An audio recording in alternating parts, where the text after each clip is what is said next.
Welcome to the Am I Hunting Podcast. In this episode, we're going to be talking ice fishing, targeting Northern Pike.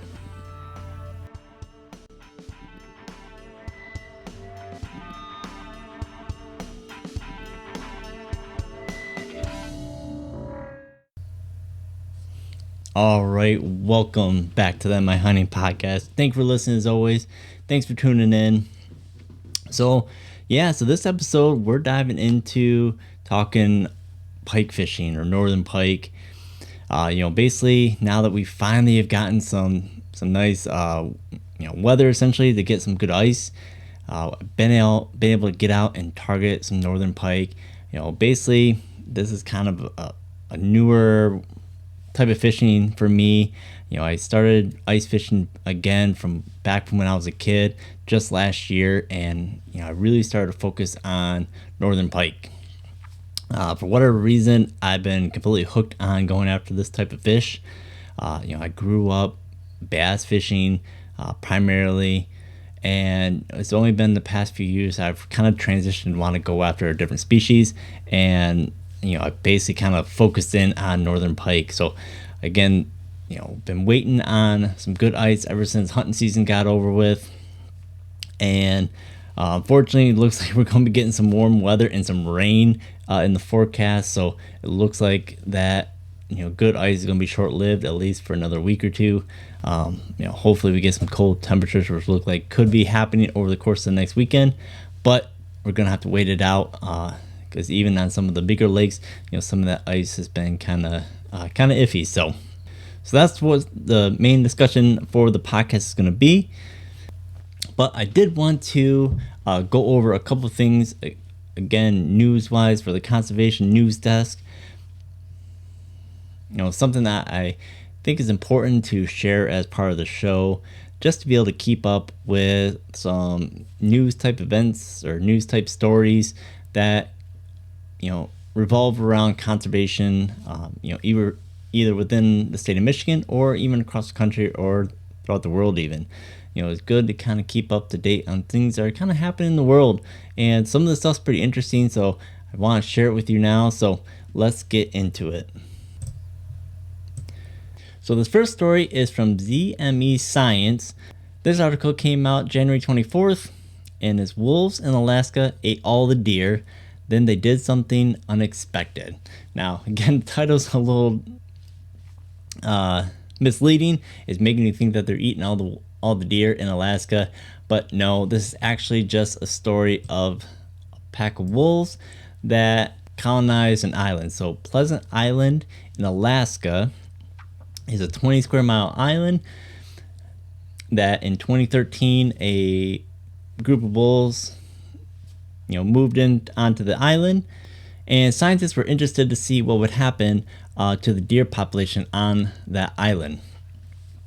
So they started observing, anticipating that the wolves were going to go after the deer, and then their original prediction was that once the deer were gone or eaten down to where it wouldn't sustain the wolves anymore, that they would move back to the mainland, which is only 1.5 kilometers away.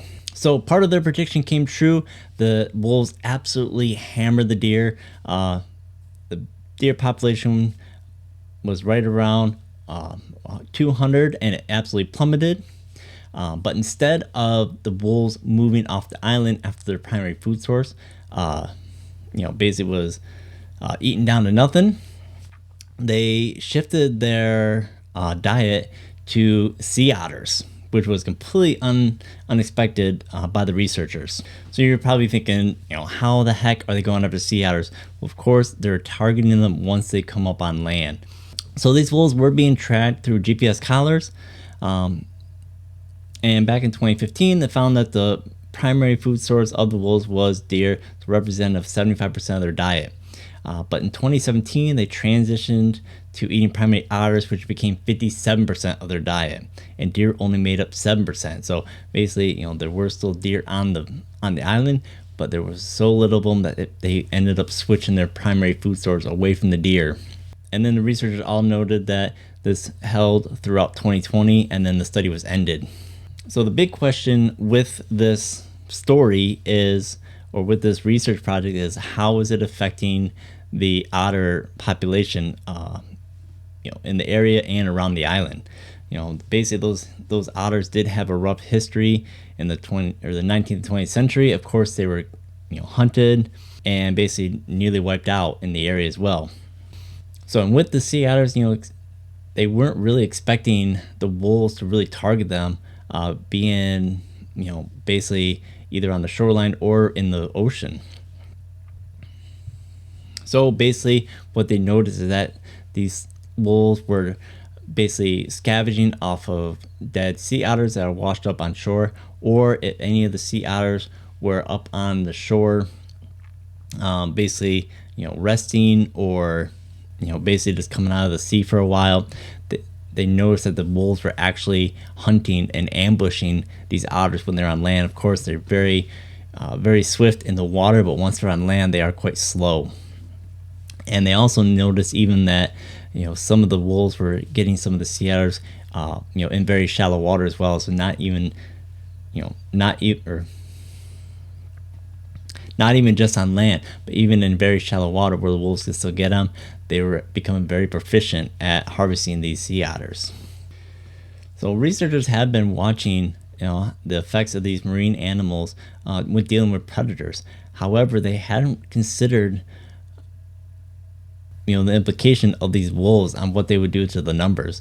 So it's certainly something now that they have to take in consideration when looking at these numbers of otters to predation. They have to add the wolves as part of their model in and around the area. And basically at this point now, they don't know how the sea otters are adapting, or if they're even adapting at all to these new predators.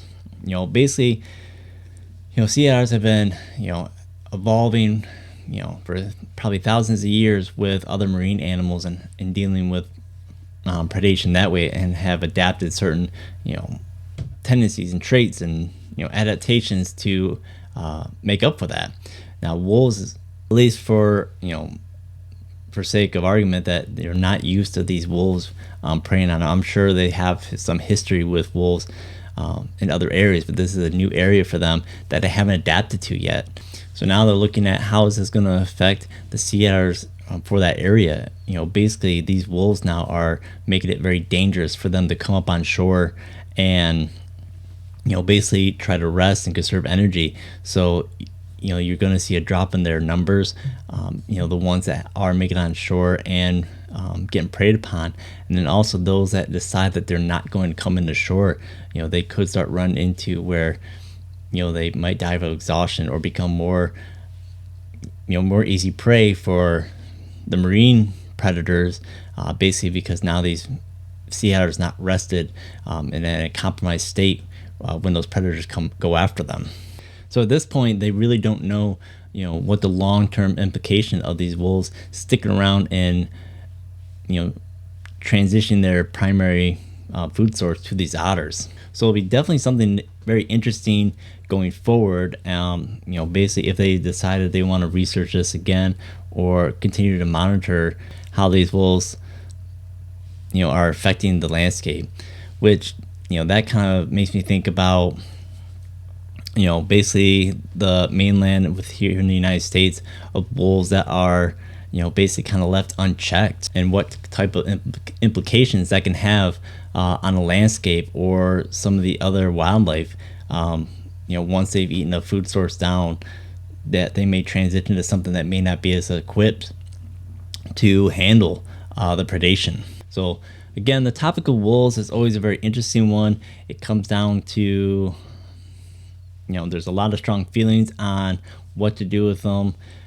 Should they be protected? Should they be hunted?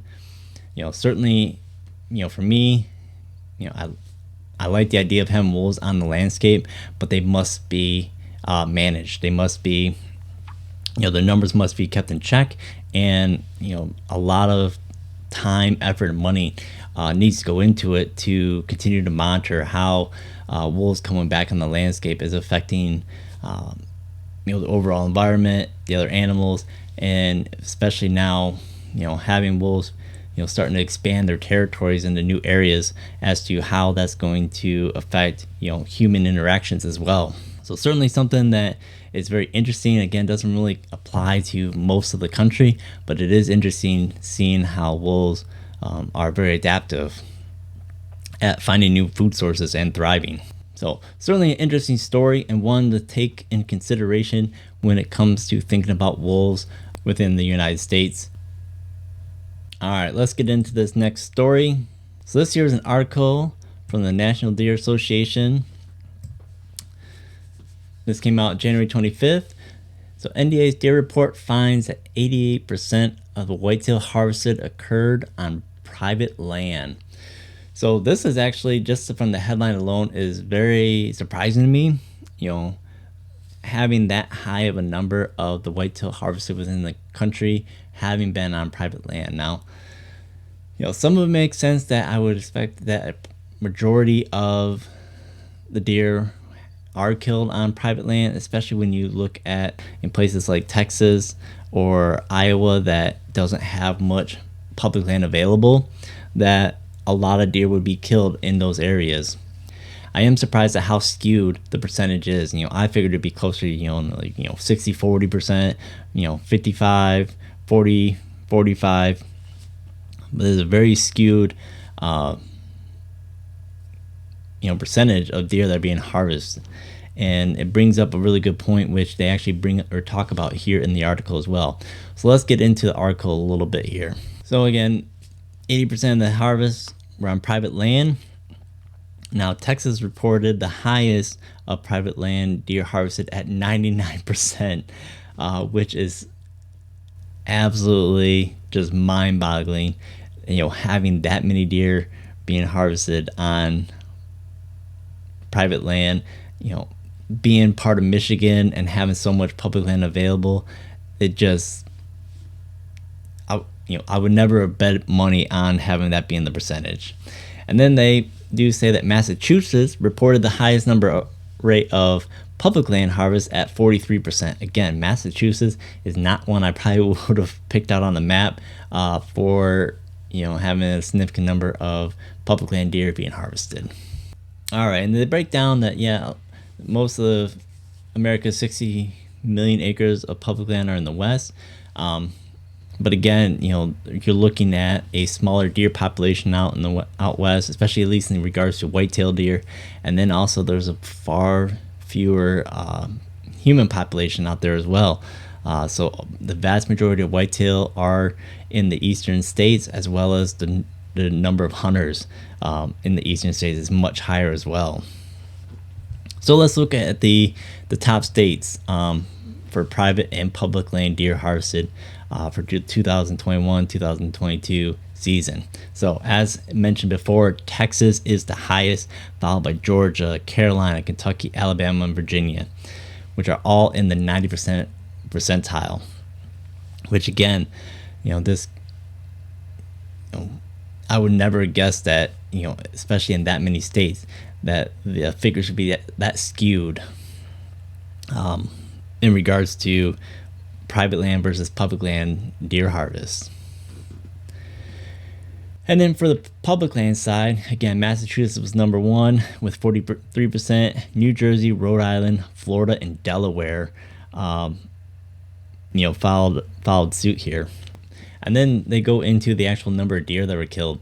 And again, this is staggering.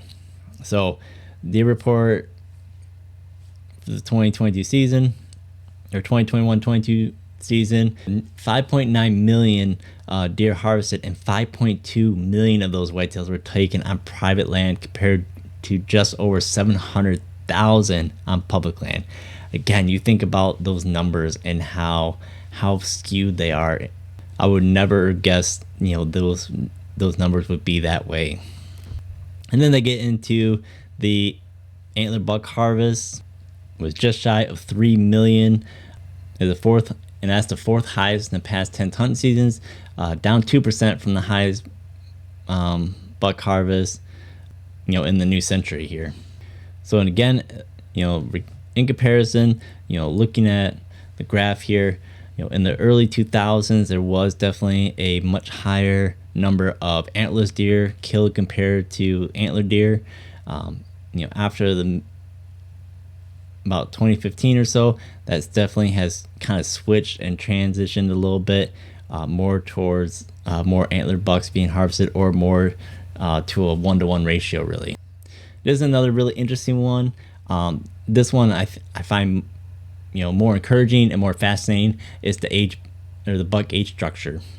American deer hunters continue to take more adult and mature bucks than ever in history of modern deer hunting. Yearling bucks made up 27% in the 2021-22 season, up 1% from the record low of 26. This means that older bucks continue to make up a large share of the harvest. 40% of the bucks harvested was 3.5 years or older. So, and that really, it's almost a 1-to-1 switch from the early 2000s, where in the early 2000s you're looking at almost a 50% harvest rate of 1.5-year old bucks. Now for the year of 2021, they're looking at 40% for 3.5-year-olds, whereas in 2001 it was just over 20%. So definitely a transition of more and more older deer getting killed, or getting harvested, I guess I should say. Some of this has to do with probably a lot of the point restriction, and probably just the demographics of hunter these days. With a lot more technology being involved, less and less hunters out there. A lot of those hunters are still into hunting, or still out there hunting, are transitioning more to I guess maybe focusing on harvesting more older age class bucks or deer. A lot more work is being put into for habitat improvements and land management, which that would go in hand with the number of private land bucks that are being harvested as well.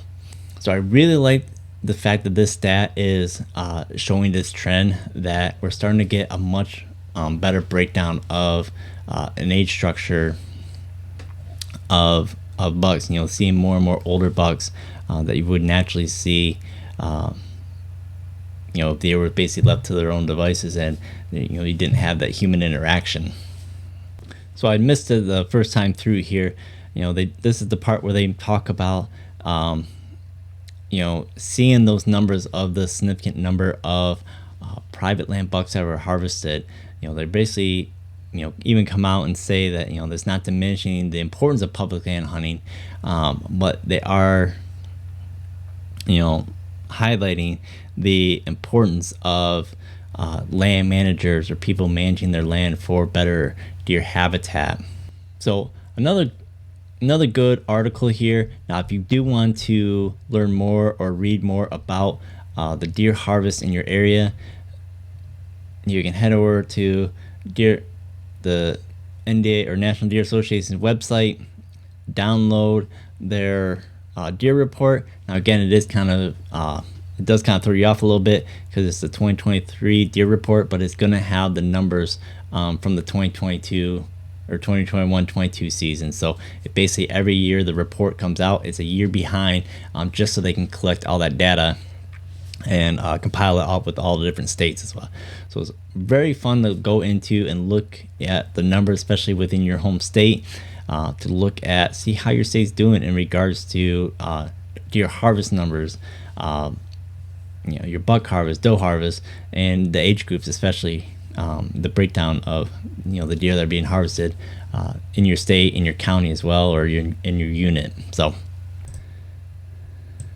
all right, so let's dive into talking about fishing for pike now.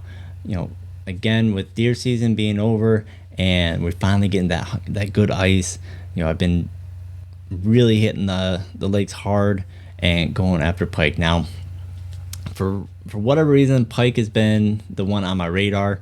I don't know, it's just something about them, that one of them really aggressive predators, similar to like largemouth bass, where they're just very aggressive, and I don't know, there's just something about them. Honestly, I think they're fantastic to eat as well. Again, they're a little They're a little tricky to clean because they do have that significant Y bone, basically in part of the rib cage that runs through their body.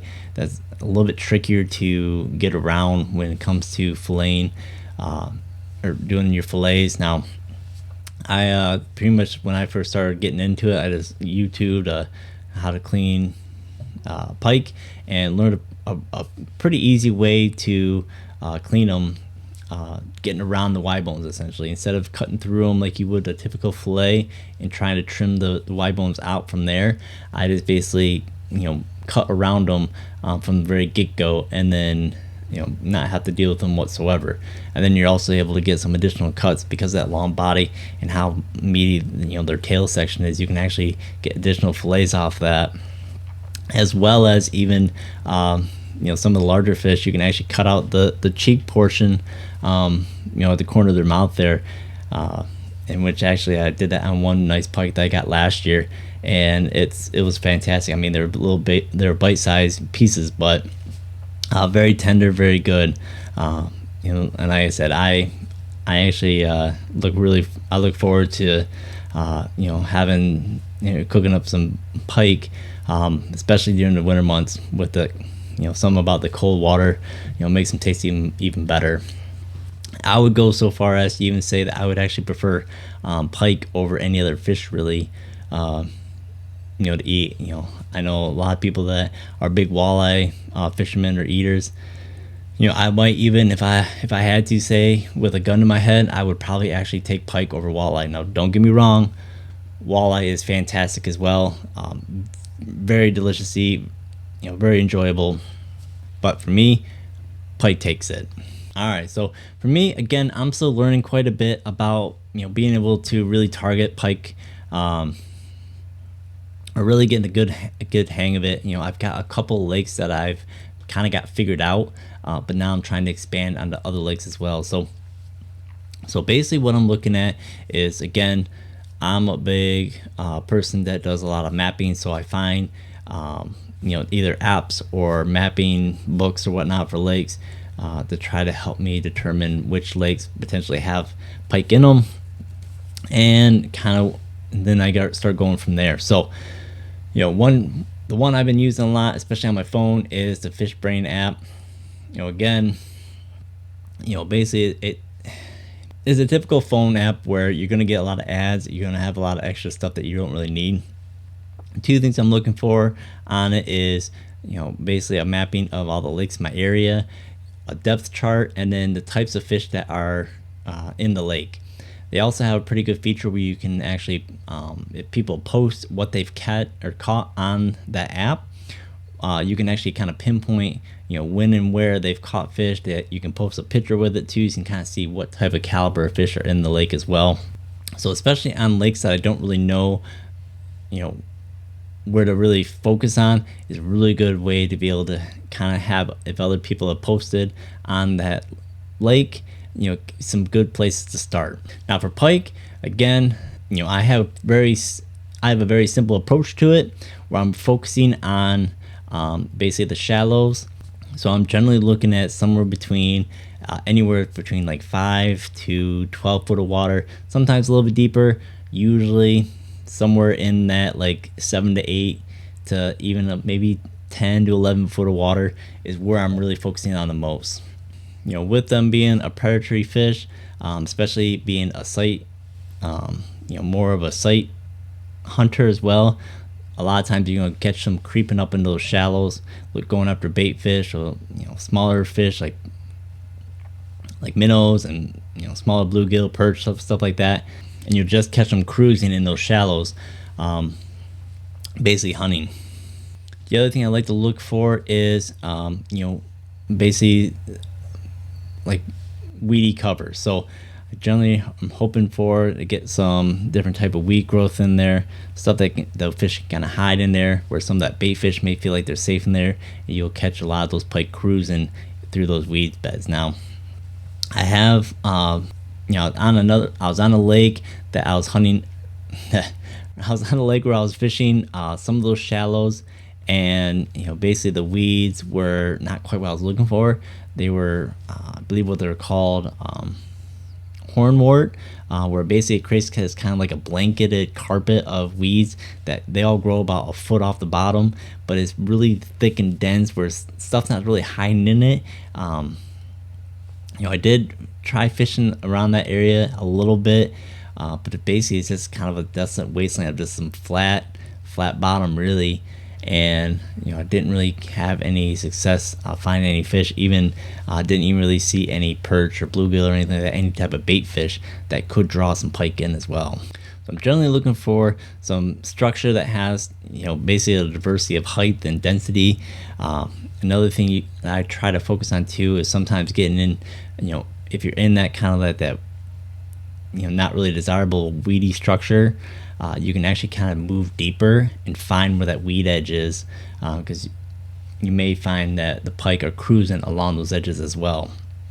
So let's go ahead and pull up a map, and I can talk about some of the types of structure or areas that I'm looking at when it comes to finding locations to fish for pike.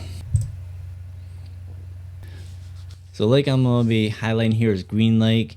So this lake is a lake that historically has been known for holding good pike, as well as plenty other types of game fish. You've got largemouth, smallmouth bass,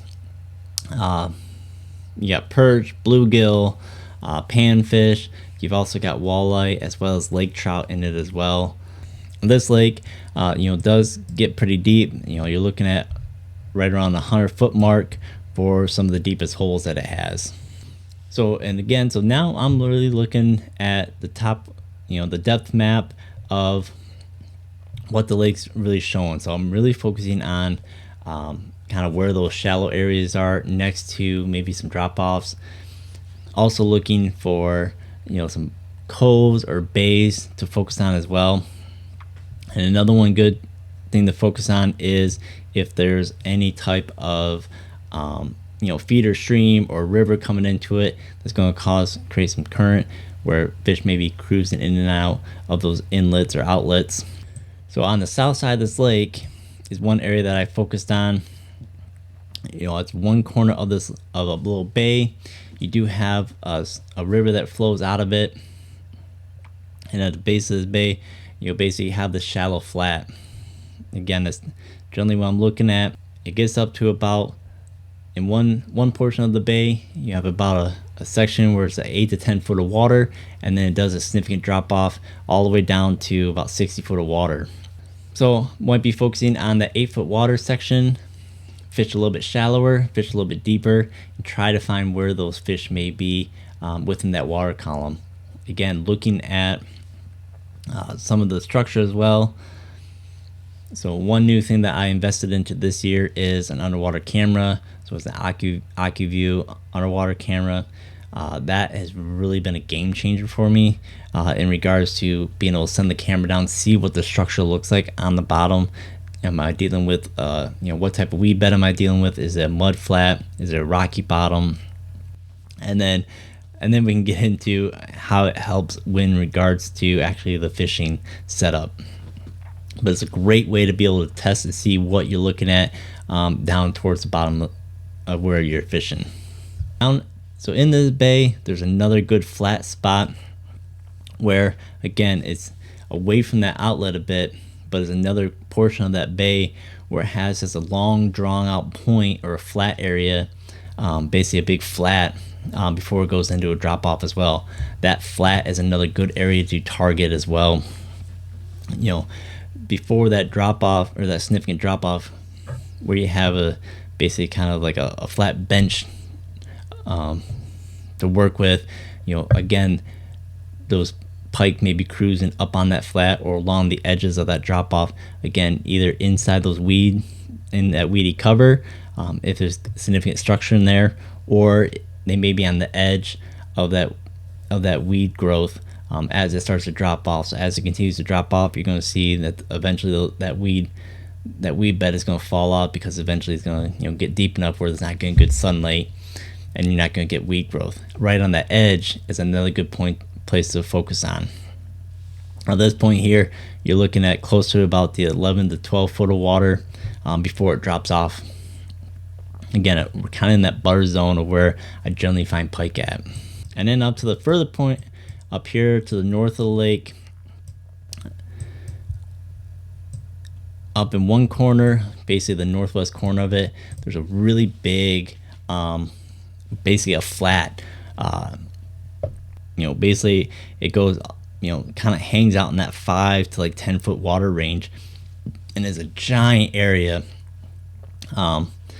of this more or less flat, flat terrain, it covers several acres of ground. And then it has, areas where it transitions quite slowly or tapers off slowly into some deeper water, and then also some tight areas with some significant drop-offs. Same thing, that flat, those pike will be cruising in there, hunting. Now, the only issue with this area is because of how large it is, you may have to travel quite a bit to try to find where exactly the fish may be looking or maybe holding up or cruising at. So you want to look at, some areas that maybe are close to some transition areas. Take a look at what type of weed cover you're dealing with, and you want to try to get the best combination of terrain, depth change, drop off, part of that flat, as well as the weed cover, and try to find the best spot, which would more or less have your highest concentration of fish.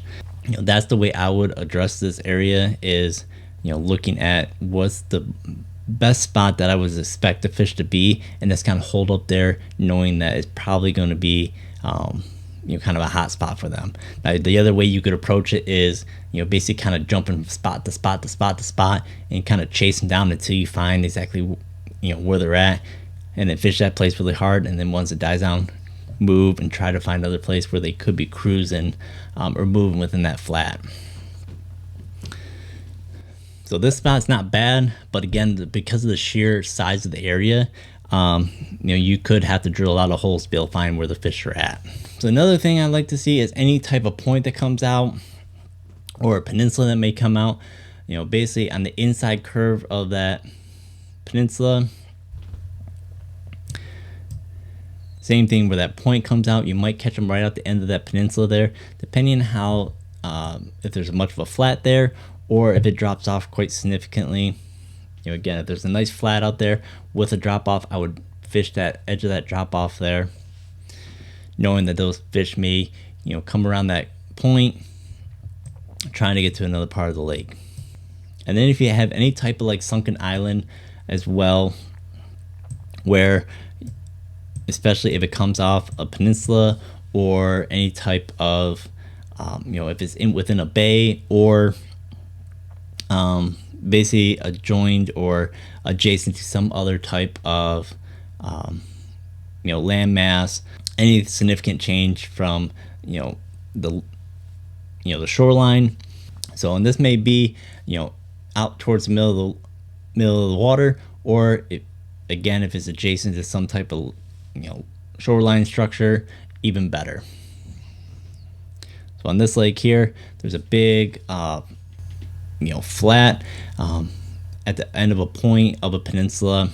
The shallow within the shallow area, it gets to about 5 foot of water, and then all around it is a significant drop off that gets you down to on one end about 30 foot of water, on the other end it'll drop all the way down to about 50 feet of water. So again, a couple areas I'm going to be focused on is on the edge just before that drop off. And what I'm going to do, again, I'm going to put maybe a tip up in that, on that flat, somewhere within the weed cover, be right on the edge of it, and then may even put one just within the drop off on the edge of that weed cover or that weed line as well. And then as I'm fishing, whichever area seems to be getting the most attention, I may move the rest of my setup into that area. Another area I like is where basically off of this point, a lot of times you'll have a bit of a drop off, and then where this flat is, it kind of creates kind of like what you would find if you're deer hunting, again, a bit of a saddle where you got kind of a pinch point of in between two drop offs, and you have a little bit of a flat that leads up into a bit of a drop in water depth, and then it comes back up onto this sunken island, and then where it dropped off a little bit from that peninsula. That little bit of a flat, that pinch point, is another good area where you might catch fish that are cruising from that sunken island up towards the shoreline, or if fish are not wanting to go, are wanting to stay up on this flat and not go into the deep water, that creates a pinch point, and you'll catch cruising fish at that depth. All right, so in regards to my type of setup I've got, again, last year I ran primarily just tip-ups. Tip-ups are really easy to set up, and they're really good, kind of like a low effort way to fish. Really, you basically set them up at your depth that you're looking at, set them up with a minnow. Now for pike, I'm generally looking at some goldens or sucker minnows. Those generally are what's around at the bait shops where I'm at, and I'm generally looking at something. I generally kind of mix it up for size wise. I may go as small as like a 4 to 5 inch minnow, and then I may go all the way up to like a 6 or 7 inch minnow as well. Certainly if you're targeting much larger fish, you would go with a larger bait as well. But for me, I'm basically at most of the lakes I'm looking at, I'm trying to just catch some decent eaters, maybe catch onto a really big fish with some of those larger, minnow setups. But I'm still just trying to figure it out, so I'm not getting too greedy on trying to, get that next echelon level of fish. I kind of want to, just catch fish at this point. So for my tip-up setup, I got these are new for this year, for me anyways. These are those thermal freeze-proof tip-ups here. So far I've liked them. So they do a good job. I even was fishing in some very cold temperatures where it did prevent a lot of the ice up. The one thing with them is because of how low the profile is, when you set them up, is that if you are dealing with some drifting or heavy snow, these can get buried pretty easily. And if you get enough snow on top of this lighter setup, it may hold the flag down from popping. So you may want to watch that, especially if you're getting into heavy snow or if it's high wind and you're getting some drifting going on. You may want to watch that. And then for my line setup, so I run basically 2 different setups. Again, I'm not going for really some jumbo fish on this one here. So I've got some tip-up line here. This is 30-pound tip-up line, and I've attached a swivel to it with somewhere between a 3 to 4 foot fluorocarbon leader. Now this is 30-pound. I also got a setup with some 60-pound fluorocarbon.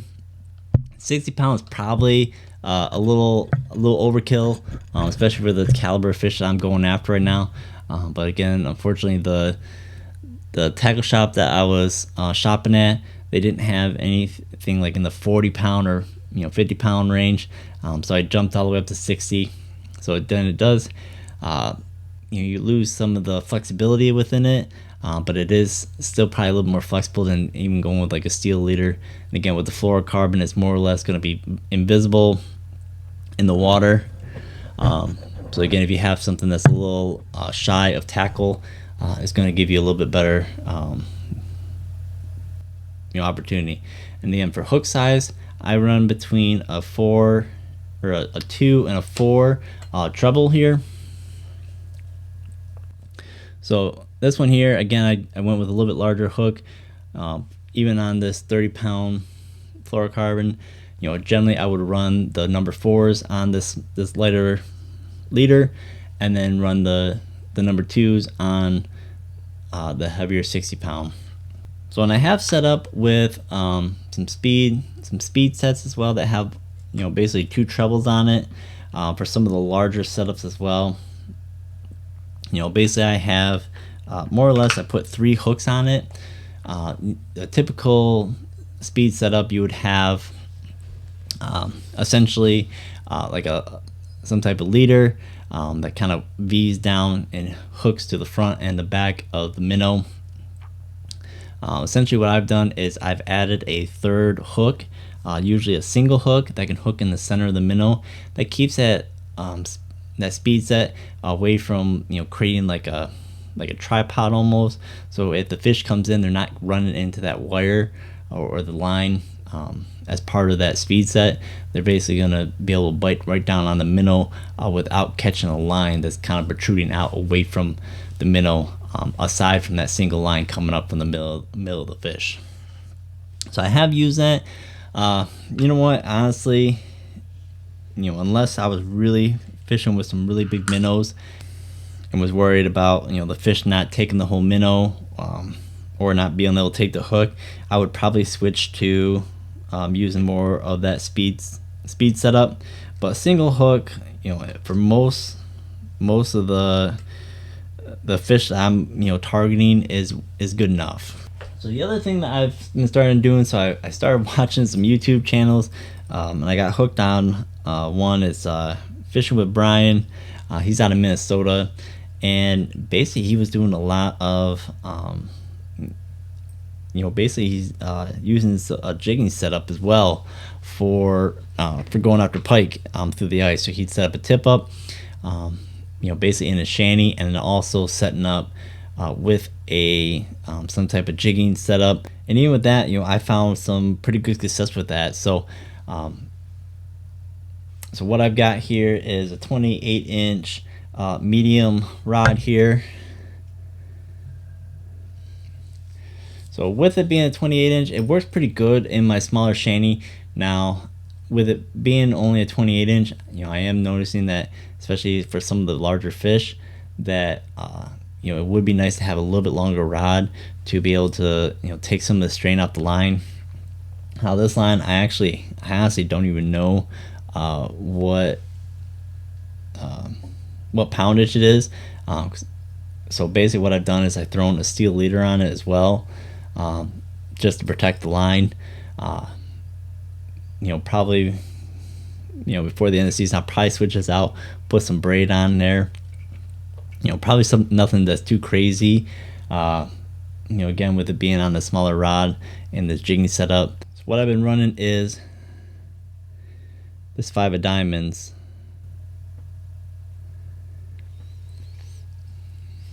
And just jigging this next to my minnow. So what I'll do is I'll get it set up next to the set up next to my tip up, throw one of the minnow heads on part of that treble, and I'm just basically just jigging it just to create some motion, some flash, get some additional movement, and draw some more attraction with that jigging setup. With that side of the jig, I did have a decent sized pike come in. Unfortunately, I didn't have a good setup to be able to really get a recording of it, but I was watching on the AquaView. Again, that's part of the reason why I like having that setup with the AquaView. I can see what's going on. So I'm sitting there jigging. All of a sudden, this probably a nice 20-inch pike comes in, dive bombs the jig, and misses it, and then immediately turns his attention at the sucker minnow and just inhales the sucker minnow. And next thing you know, I'm grabbing at the tip up, set the hook, and got it brought in. So it was a pretty awesome experience. That was really the first significant encounter that I had using that live, using the underwater camera with the jigging setup, with the tip up setup, and it was pretty exciting to see. That interaction of that pike coming in, missing it, and then immediately turning and going after that minnow. I mean, that fish was definitely coming in hungry and was looking to eat. And then typically too, what I do then too, or typically as well, being up in those flats and whatnot, you'll catch some schools of some smaller perch or bluegill coming in. So I will have another rod next to me with a smaller jig for going after those those panfish and perch. One thing I did switch to is basically a different jig that has basically it's got 3 hooks on it. It's got hook in the front, hook in the back, and then treble in the middle. Again, I'll take like a little shiner minnow and stick the head on that treble below it, give it a little bit more sight or a little bit more scent, a little bit more flash. But the nice thing about having those hooks on both ends is because I was dealing with where a single hook, jig hook, where a lot of the perch and bluegill were, inhaling the front end of the jig and not taking the hook. And then as soon as you're waiting either for them to inhale the rest of it, or you go to set the hook on them and there's no hook in them, and then you jerk it out and then you miss them. By having those hooks on both ends, so regardless of what end they come from, they're gonna get a hook in when they inhale it. So that's something that I've been focusing on more, is just figuring out the better way or which better jig setups to use to increase my chances of catching. Again, having that underwater camera has made that so much easier, because I can actually see what's happening, why I'm missing those hook sets. But again, primary thing is going after the pike. Now again, with that jig setup and the minnow setup that I have, if you don't, depending on the size of the jig or the minnow that you have, another significant thing that I've been catching is a lot of the bass as well. Those bass, again, are very aggressive predators. They'll come flying in. I got a nice actually got this one on basically recording the camera, the screen for the underwater camera with my phone, and caught a great interaction where a largemouth bass came in, dive bombed the jig, grabbed onto the minnow head and missed the hook, and basically the minnow head slid out of his mouth. He turned around, completely engulfed the jig as well as the minnow, was able to set the hook, and actually got the catch on camera. So that was a really fun interaction. So I'm learning a lot, especially getting back into it, having some additional gear and some new tactics of going at it this year. So certainly, if you're not into really ice fishing or thinking about getting into it, pike's a really good one to get into. They're very aggressive fish. Generally you can kind of pinpoint where they're at or where they're going to be potentially. And again, if you're not too sure, you can set up tip ups. Very easy way to kind of get a lay of the land, figure out, or a very kind of passive way to fish. But yeah, certainly something that I would encourage anyone that is looking to get into ice fishing. That's a good route to take, and especially during the off season from deer hunting. Again, we're middle of winter, you're still not looking at turkey hunting yet or anything like that. So there's certainly some small game hunting you can do. Yeah, a great way to spend the winter. Again, the only issue is, or the only thing that especially with this season going on, is that you really want to pay attention to the ice conditions, and be very careful when exploring different areas of a lake, especially if you haven't had significant weather that would promote good ice. So but yeah, that's my spiel on what I've been doing over the past few weeks, targeting the Northern Pike. I mean, they're an absolute blast to catch. They're a super aggressive fish, and I'm just hooked on them. So I'm just ate up with going after them. Even when it comes to summertime fishing, I'm still going after more than I am for bass or anything like that. So I'm gonna wrap this one up. Again, pike fishing is an absolute blast. I recommend it to anyone to get out there on the ice while you still can. And with that, as always, get out there, be safe, and have fun.